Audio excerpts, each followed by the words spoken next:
Be good. Be very good. I will try, but I don't think the next person on my list of interviewing is tried. He has this book. I'm going to show you this book because this is one of those books that's like, okay, do I read this book or do I not read this book? The Gordian Knot. I don't know. This is a serial killer kind of book, and I'm a wuss. I'm a wimp. Yep, I'm the kind of person that if you scare me, I start throwing punches before I even begin to scream kind of person because I'm already scared. But I don't think David Thomas is like that. I want to welcome him to the show. Thank you so much for joining us today. Well, thank you for having me, Yaya. Oh, anytime, anytime. So, okay, let's go back in time a little bit and let me ask you a question. Is this your first book? It is. Mm. And what prompted you to write a book like this? Well, I spent 22 years as a police officer with the Pima County Sheriff's Department in Tucson, Arizona. Oh. And I was very blessed. I had a great career. I was a detective and detective sergeant most of the time.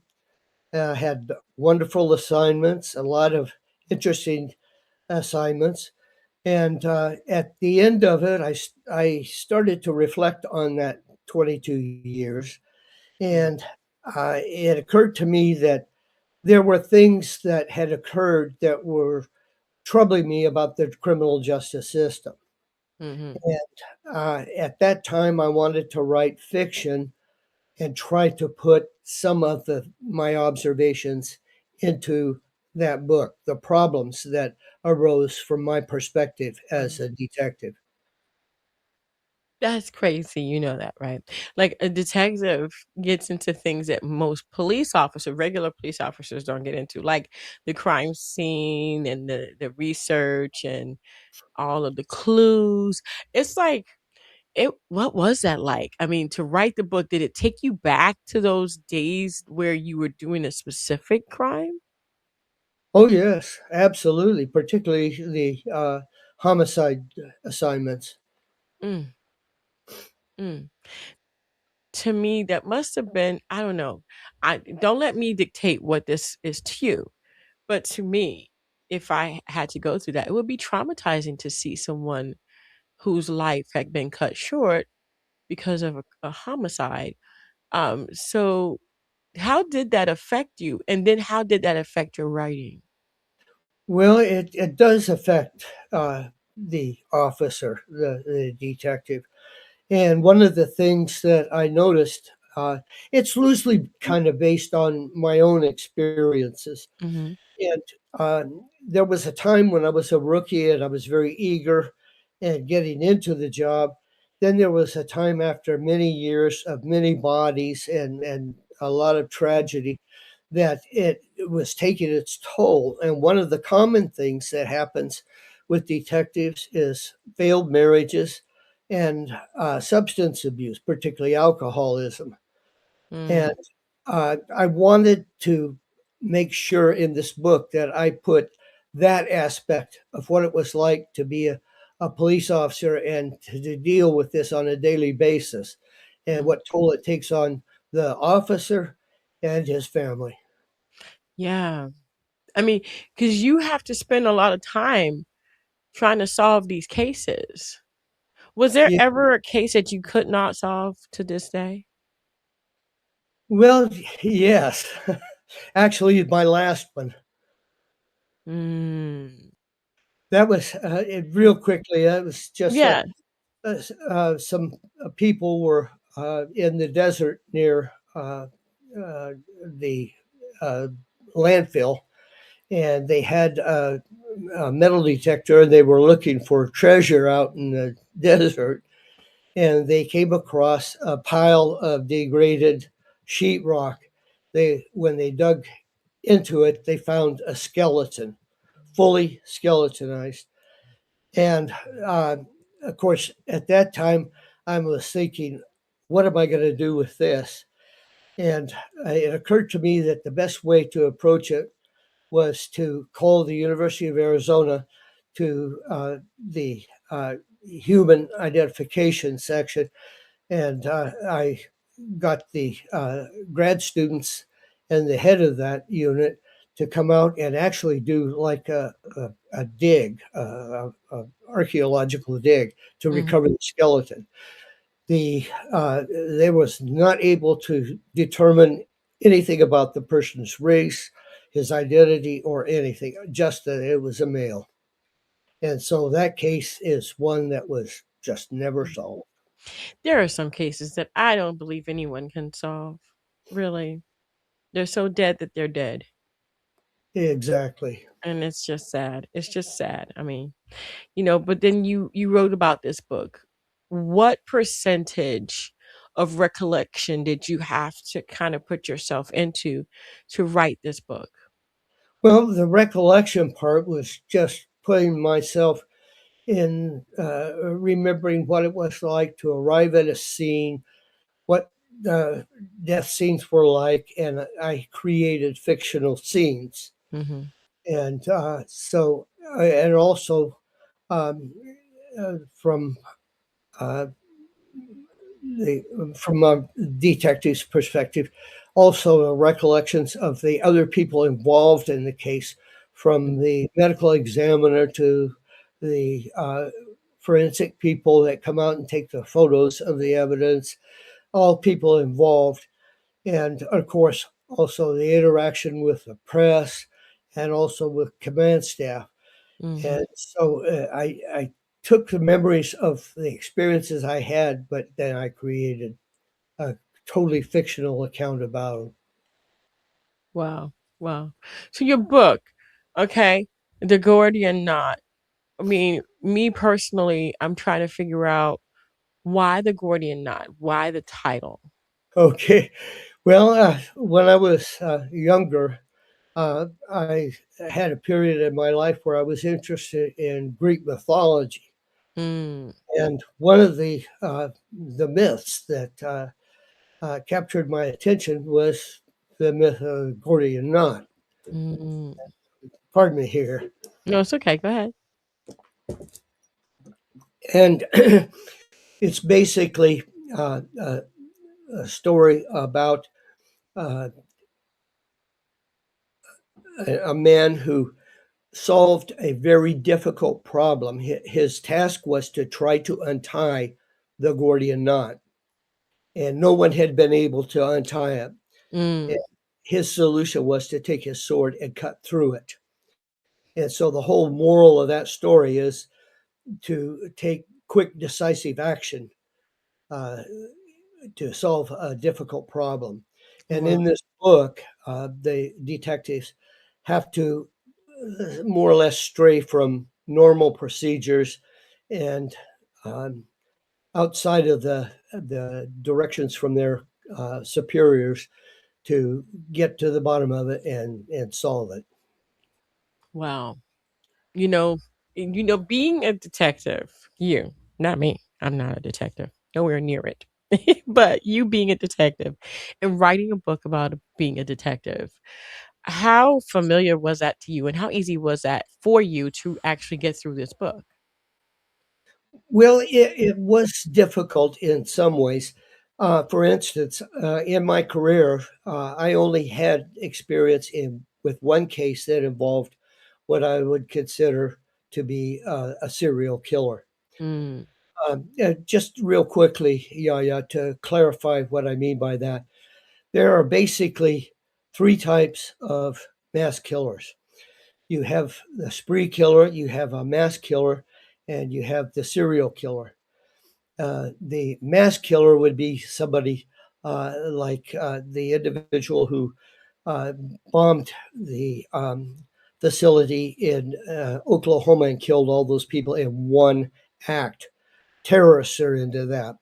mm, Mass killing might be like years ago when I was young. I remember the fellow who uh, um, walked up to the top of a building at the University of Texas and started shooting people, and he mm. killed several people. That is a spree. That's a spree killer. But a serial killer is somebody that spaces them out and they're driven by a compulsion, whether that's sexual or some other compulsion, but it's like they cannot keep from committing those crimes. Wow. And they go on for a long period of time. And this would be like the BTK killer. But what I did to understand serial killers was I studied every book I could find on serial killers Mhm. because my experience with a serial killer was quite limited, Mhm. and so I needed to get a better understanding. Mm. Also, there's one chapter in the book where my ability to describe what I wanted to in this chapter was non-existent, and this is where the antagonist is applying makeup and a wig and whatnot to disguise his his or her identity. Mm. And I didn't know how to describe applying the makeup, and so my wife sat right next to me and guided me through that whole process so I could get that chapter done. Nice. Nice. Wow. Wow. You know, ultimately, what was it like when you finished the book and you went back and everything was edited? I'm talking about the final product. What was that like for you? What did that feel like? And are you going to do it again? Oh yes, absolutely. I actually have another book that I've is in publication, and I'm working on two more that Mm. are at various stages. Nice, nice. But what was it like to see that book finished? Like that is like the first book and it's done. What was that like for you? That's a difficult question. I'd been writing for years, Yaya. Mm, I had started writing short, little one-page stories about funny things that occurred on the job. And then I started to write articles for papers, and I wrote 20 some odd articles for the newspapers. And after I retired, I needed something to keep me busy and off the streets. And so I started to work on this bigger project. And it was one that just kind of developed on its own. mhm, And when I finished, I felt like I had accomplished something. And mhm. that's why I continued to write. Wow. You know, the major question is what kind of advice do you give those people who were in your situation as a profession and then now want to write about it? I know you can't really be specific about, the cases, you can't really disclose the cases, so you have to make something up. But how do you go through that? Because I know that that can be traumatizing within itself. Well, number one, it could also be cathartic. Mm, Um, I wrote the Gordian knot, as I have said, as fiction. mhm, My second book, though, is nonfiction, and that was written because I needed the catharsis to get some of the memories and some of the images set mhm, aside to be able to deal with them. What I saw and what I did during those years are things that are unimaginable. And it really does affect you if you have any kind of soul at all. mm. Wow. Wow.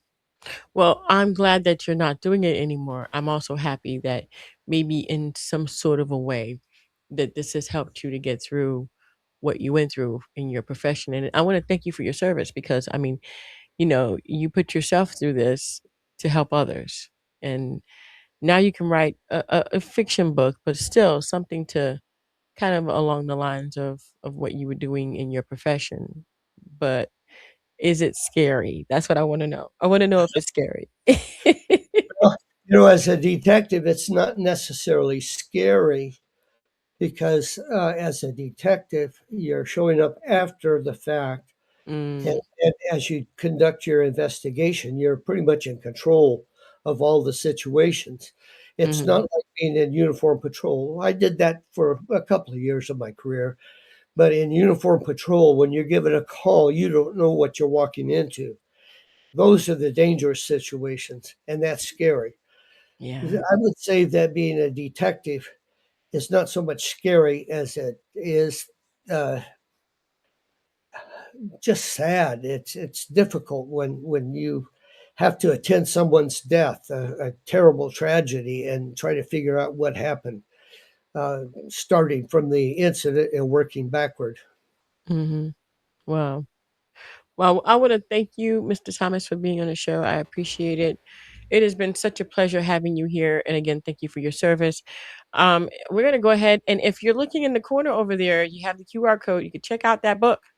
Check out that book right there. That's going to lead you over to the website so that you can check the book out. Or you can go ahead and go to the description, whether you be on the bottom or the top, wherever you may be watching, and check out that book there. I want to thank you guys so much for tuning in. Mr. Thomas, I'm looking forward to your next book, darling. Is it going to be a murder mystery again? Well, actually, yes, the storyline I think on that one is going to also be based on Greek mythology, but it'll be totally different. I'm ready for it. I'm ready But for it. with the same main characters. Oh, so it's kind of like a continuation, like a series, That's right. a trilogy, a trilogy. Well, we'll see. At least two. At least two. A duogy. A Yes, duo. exactly. Well, we'll get there when we get there, right? Mr. Thomas, thank Well, you so much. it depends on how much time the Lord gives me, I guess. Yeah, you know what? You just never know. You could just linger. That's You could right. be like Betty Wright. You could just be here, and all of a sudden, not. Betty White was wonderful. We thought she was gonna live forever. But she didn't, and none of us do. And as per your job and your book, we all know that to be true. However, while you're here, Mr. Thomas, we need another book. Well, I'm working on it. Okay. All right. And I want to thank you guys so much for tuning in. Don't forget to dare to be different. And we're going to go ahead and go. But Mr. Thomas's book is still there. Go ahead and check out that book with the links or the QR code in the corner over there. And until next time, guys. Bye.